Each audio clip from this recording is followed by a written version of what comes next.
All right, Coach. Can you hear us okay? Yes, loud and clear. All right. We'll get started. We're ready when you are. Go ahead. All right, good afternoon. It's good seeing you guys. Happy holidays, future holiday coming up, but feels good coming off a big victory. I thought our guys did a heck of a job of weathering the storm and showing some mental fortitude when we had to go out there and put it together and come away with a touchdown, a much needed touchdown to put us in position. But with all that said, I thought it was a great team victory. I'm all ears. Let's go first to Adam Teicher. Go ahead, Adam. Hey, Eric, happy Thanksgiving to you and yours. First of all, my question is about Travis Kelce. I mean, are you ever surprised anymore by the things he gets done in a game, or are you just at the point where you're just saying to yourself, that's Travis being Travis? And Brad, I'll have a second question as well. You know what? Unfortunately, you do get amazed by some of the things that these guys do. And I've watched him do it over and over and over again. But to make the key plays that he does in those critical times when the play is needed, that's huge. And just watching his growth process and just thinking about all the years that he's been here and how he's just evolved, not only as a player, but more as a young man, right? And how he's developed as a captain and a leader. So those are the things that I enjoy watching. I love the energy that he brings, and I love the positive impact that he has with our team on the sideline. So it's been fun to watch. Okay, and looks like you're going to need Ronald Jones. Maybe he'll be available to play on Sunday. Assuming he does, what's your expectations for him? Well, assuming if he does play, and I know Veach and them will end up making the best decision for our team, obviously we're expecting Rojo to come out and be Rojo, the very best of him. He's done a heck of a job this entire season of just working hard, being the best of his very self. He doesn't take anything for granted. He does a great job in the classroom with G. Slew and those guys. On top of that, he does a great job of supporting his teammates. So I'm expecting Rojo, if he's up and playing, that he will come in and do what is expected of him. Let's go next to Herbie Teope. Go ahead, Herbie. Coach, happy Thanksgiving to you and yours as well. Happy Thanksgiving. With the Rams, specifically with the Rams, obviously it's been a tumultuous season for them, up and down, but the one constant always seems to be Aaron Donald. Now, granted, you haven't seen him in a few years, but what is it about him that makes him so unique and so special to defend against? You know what? I think all his life with people telling him what he can't and cannot do, and he should not be playing this particular position, I think all that has just been motivating for him. You know, and so one thing I have to admit, I'm a huge fan. I've watched him. I've had an opportunity to see him play when he was at the University of Pittsburgh, and just watching the evolution of him. You're talking about a special player, doesn't take anything for granted. I mean, he's a captain of the short man's club. So, but you talking about an impactful player that just finds ways to make plays at critical moments. We were joking about him last night, saying, hey, he's the Steph Curry of football, because Steph Curry makes a three when needed, and here he is making a sack when needed. Now, we don't want him making that critical sack against us, obviously, but the guy is a tremendous football player, and just getting to know him and watching him grow, he seems like an outstanding human being as well. Let's go next to Pete Sweeney. Go ahead, Pete. Mimicking everyone, happy holidays to you, Coach. Understanding the running game is more of an operation, of the whole offense, the offensive line. Isaiah Pacheco looks like he's taken a significant step these last two games. I know you guys have mentioned patience and things like that. What have you seen, especially in last game on the film, that sort of led him to have the success that he's had? You know what? I thought he did a great job of just allowing the game to come to him. He was patient. He's just one of those guys early on. He's not as patient because he just wants to take the ball and go run into something.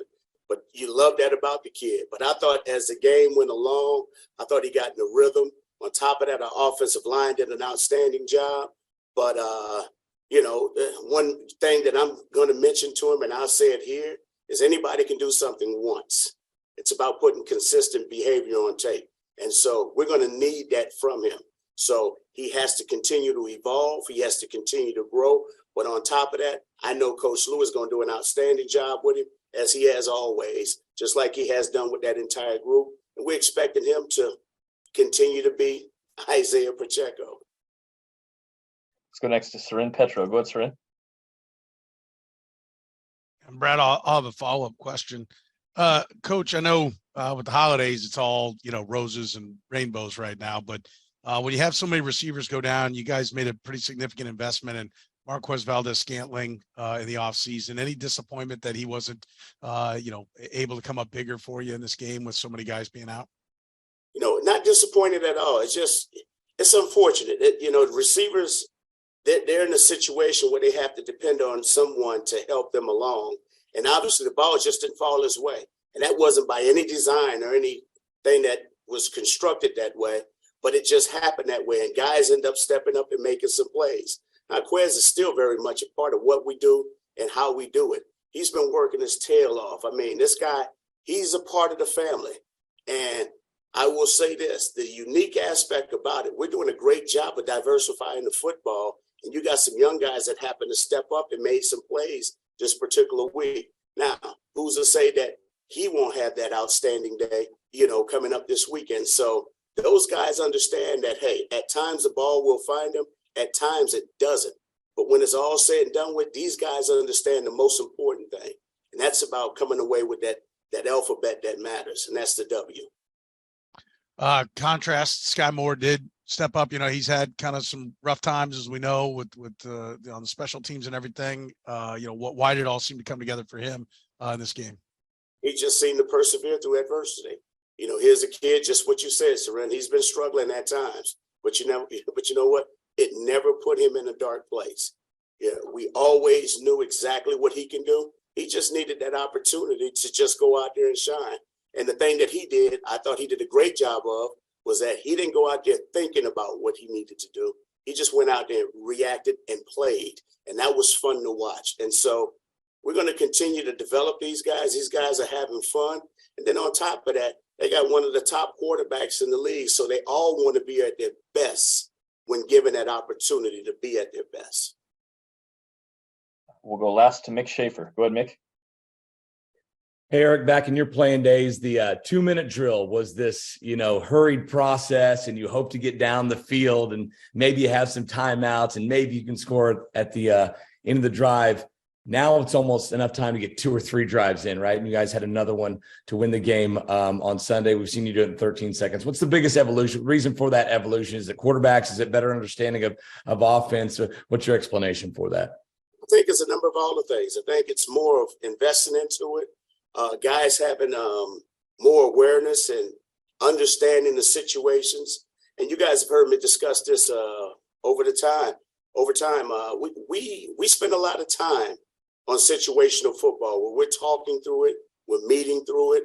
Coach Joe Blademeyer puts together a great film that we go through on Saturdays, but it's always something that we're reviewing and constantly talking about. That way, now when our guys step up to the plate, they know exactly what needs to get done. And that's something else that we spend time during the off season with. We work through all those situations, and against our defense, putting our guys in those predicaments so they can understand how to react and play. And on top of that, it's great for us as coaches as well, because we have done it so frequently, we just remain poised and allow our guys to play. There's nothing to panic about. Just go out there and perform. You know what to do. You know what the expectations are. Coach EB, we appreciate the time. Thanks for joining us. Thank you, guys. And happy Thanksgiving to everyone. You guys have a safe weekend. You too, Coach. Thank you.